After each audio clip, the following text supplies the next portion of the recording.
In this video, we're going to review using the Scenario Manager. A scenario Manager allows you to create a variety of options, which is basically just saving values on a worksheet. In this example, we're going to change the price and we're going to change the operating expenses to see how our profit and total cost and total revenue vary as we make those actual changes. Now, for our class, the textbook always does not have you create range names, and you want to follow that for any exams and homework you're doing. In reality, you would want to create range names. So what I've done is I've created range names for these three, for these four, and for this. You can see what those range names were down below. So this makes it a little easier to enter. But again, just follow what the textbook. If they don't have you doing range names, then don't create range names for assignments. So in order to do scenarios, we have to go to Data, go to the What If analysis, and choose Scenario Manager. And this window is blank right now because there are no scenarios. Any scenarios you create will be attached to the worksheet. So if I click on Data Tables later, there are no scenarios for that data table. So basically what we can do is we can either add a scenario, we can delete it, or we can edit it. And at the end, we can actually create a summary or a scenario report. So we're going to click Add. And it's always nice to have a starting point. So I'm going to call this Original Values. A lot of texts have you call it current values, and I'll show you why you might not want to do that. By changing cells, these are going to be, I'm just going to delete what's there, and we're going to change price per item, and then we'll just do a comma, and operating expenses. As with when we worked with data tables and any other of the what ifs, it doesn't matter if you have a absolute or not. The comment below, you can see that I'm creating it, and any modifications will be added here, and you could also include a comment that explains what this scenario does. So we'll click OK. And what you're going to see, and it's a little bit of a difference, if you do not name your scenario, your ranges, instead of having price per, this would actually be B3, and instead of having operating expenses, that would be B6. So we're just going to keep these. This is just going to allow us to go back to our starting point, our original values. So we'll click Add, and now we're going to create our second scenario. This is going to be called Reduce Operating Cost by 10%. Same changing cells, no worry about doing comments. We'll click OK.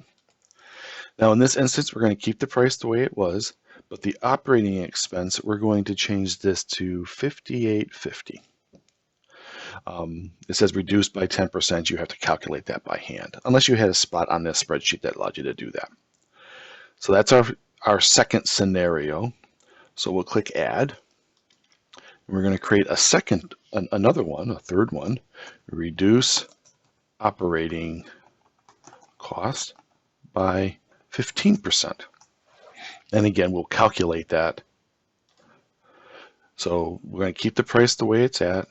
The actual operating cost will be $55.25, and then we'll click Add.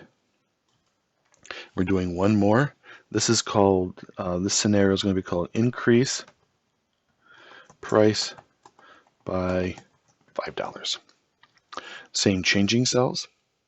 Click OK. Now you'll notice that every time we create a new scenario, it shows what our current values were. Which are what our starting values. So we're going to change price to 35. And we could keep adding scenarios that change price and operating expenses, etc. But these are enough for now. So we'll click OK. And you can see the 4 scenarios. So if I click increase price, and I can tell it to show it, you will see how it changed the price and changed the profit.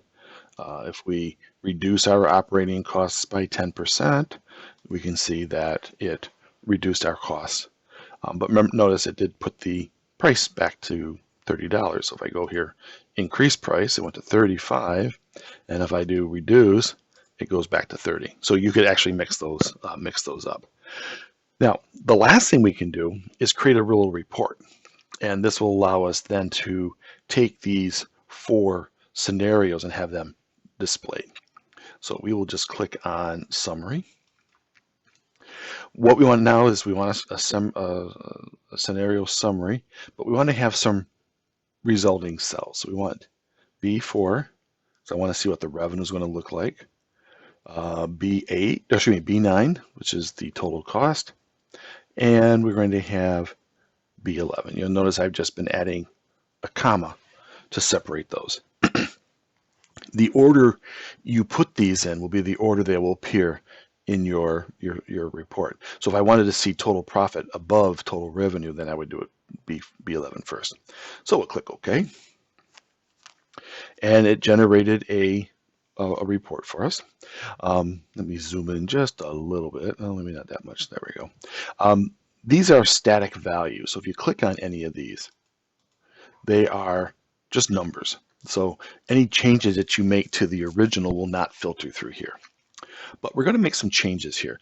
The current values, this is the last one that we looked at, and you can see that it was the expenses at $5,525, and that was this reduce operating costs by 15%. That's why I like to create one called original values. Again, just do it when it's necessary. Here you have some options. I can actually click and select column D. I really don't need to see that, so I can delete that. I could then increase this. Maybe I make it bold, and maybe I increase the font size a little bit, do some wrap text, all kinds of things. We can now change the width of our columns. Let's try cell width. Let's see what 15 looks like. Okay. Notice that the wrap text works. You can change colors. I usually like to get rid of all this stuff. Only do it if it's asked. Now you'll notice that the names of each of the changing cells and the result cells, those are our cell references, our cell names. If we had not created range names, then these would actually be actual cell addresses. So here all we really need to do is then just delete the underscore, because you can't have spaces in range names. Now if you want to change the name of these, you're more than welcome to, because it's just static. It's nothing that's going to change as things change. If you want to change the font size, make it bigger, all sorts of different things. We can change the colors. It's whatever works best for you with this summary. So when doing any assignments or exams, follow what the book says. Obviously, we're doing more changes here than they would want you to do. But in reality, you really would want to name your ranges. It makes it easier to edit our data. So again, if I go back to Scenario Manager, go to Data, and with 2, it's not, I'm just going to edit this one. With two cells, it's not that bad, but you could actually have 8 or 9 cells here that we're changing, and it would have a scroll bar over here.